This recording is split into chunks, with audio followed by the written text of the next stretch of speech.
what to do with your brand guide. So, if you're watching this, maybe it's just because you subscribe. Maybe it's because you recently got a brand guide or invested in a brand guide with a professional marketer such as myself, or you're thinking about investing in a brand guide and you're like, is this worth the money that I'm investing? What exactly am I going to do with it once I get it? And the reason I wanted to create this video is because so many times people, business owners, entrepreneurs, they get their brand guide, they go, great, thanks, and they put it in a drawer and they never look at it again. And that is the exact wrong thing to do. Because you invested a lot of money in that, right? It's not something you just check off your to-do list. It is your guide. It should guide all of your marketing efforts going forward. So it can't just live in a drawer. And I get it because a lot of time people either A, they look at it as something that they checked off their to-do list. All right, I got my brand guide. I'm good to go. I'm done. On to the next thing. Except when it comes to marketing, getting that brand guide is just step one. On to the next thing should be guided by what's in that brand guide. The other thing that people, I think the reason people tend to shove it in a drawer and never look at it again is because it's overwhelming. It's a lot of information. When I give my brand guides, it's marketing do's and don'ts, it's your persona, it's your brand definition, it's where are your people hanging out, it's what resonates with them, what language are we using, what language are we avoiding using. It's a lot of information. Market differentiators, what sets you apart from other people in your industry. It's such valuable information, but it's also a lot. So I tend to have another meeting after I give them the documents, give them some time to review it. Then let's meet up and let's talk about it. So if you have any questions, we can address those and make sure that you are actually getting the most out of this and actually using it as a guide rather than just, okay, on to the next thing. So first and foremost, your brand guide is used to create and or adjust your marketing strategy. So again, it's not even like a guide you check once and then you create your strategy and you're off to the races. Every time you create content for your business, you should be checking it against your brand guide. So when you create a brand guide for your clients or for yourself, always include a preliminary content marketing strategy in the brand guide. Things like your ideal client profiles, what types of content you should be creating, what types of content you should be covering in your marketing, where to publish, distribute your marketing content, what language to use, and what to avoid. If this is not your full content marketing calendar, it's just a start.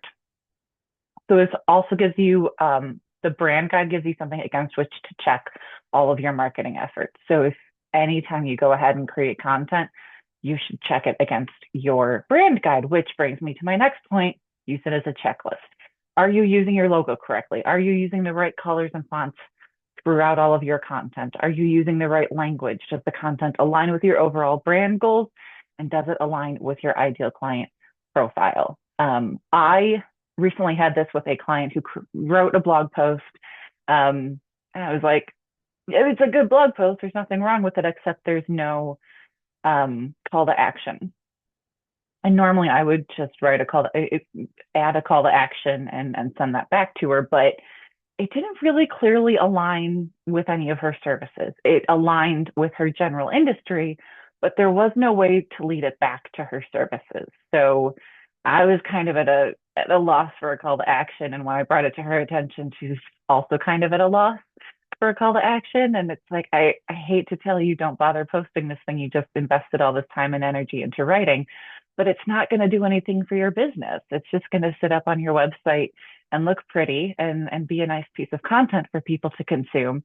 But then there's no action for them to take afterwards. And so it's not doing its job as a blog post, as a piece of marketing content. So I don't think she's going to go ahead and publish it. And this is not just a her thing. I've done this too. I got all the way through creating a social media post I was really proud of, and I got to the end and I was like, I don't have a call to action because this isn't really aligned with any of my services. And then I had to completely toss it out and create something new, because if it's not aligned with your brand, with your services, with your ideal client profile, it's a waste of time and energy, and it's just taking up space on your website without helping you generate business. So absolutely go back to your brand guide every single time and use it as a checklist.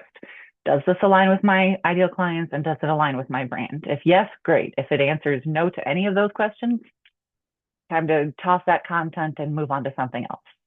Who uses your brand guide? If you are a solopreneur and you are wearing all the hats and you are doing all the things for your business, then you are the one who has to use the brand guide and use it as the that checklist every time you create content for your business. If you have an assistant who is creating content for your business, they need to be using it, and maybe direct them to this video so that they understand how to use the brand guide. If you have a professional marketer, either full-time or part-time, they need that brand guide. Every time I talk to a client, I ask for their brand voice guidelines, which is how I got into branding, because most of the time I get a blank stare and a brand voice, what now? So it's like, okay, we have to start from the beginning here. So always make sure the right people, anyone who's creating content for your business needs the brand guide. And not always marketing content. Sometimes it's client facing content that should also be in line with your brand. So keep that in mind. And then update and refresh your brand guide on a regular basis. I was on a panel with another branding strategist who, like me, is a solopreneur. So she is her business. So she was like, I don't know about you guys, but I'm a different woman every 90 days, right? So the brand guide needs to be updated and adjusted accordingly. Your brand is never static because your business is not static. Your business is constantly growing and evolving, and your brand guide has to grow and evolve with you. Now, every 90 days is a bit much. So I would say at least once a year, preferably twice a year, at least review it. You don't need a whole new brand guide every year or every 6 months. But just review it and make sure that everything in there still rings true for you. And if anything doesn't feel off, or if anything does feel off, anything doesn't quite jive when you check your brand guide, maybe that means that needs to be updated, in which case go ahead and update it, because again, this is a living, breathing document. It is not a one and done. So that is it. That is everything that I have for you today on how to use your brand guide and who should be using your brand guide. So if you have any questions, there's more information like this over on my website, AV as in my initials, Allison Verhalen. That is avwritingservices.com, and you can reach me directly at info@avwritingservices.com. That's it. Have a great week and happy blogging, everyone.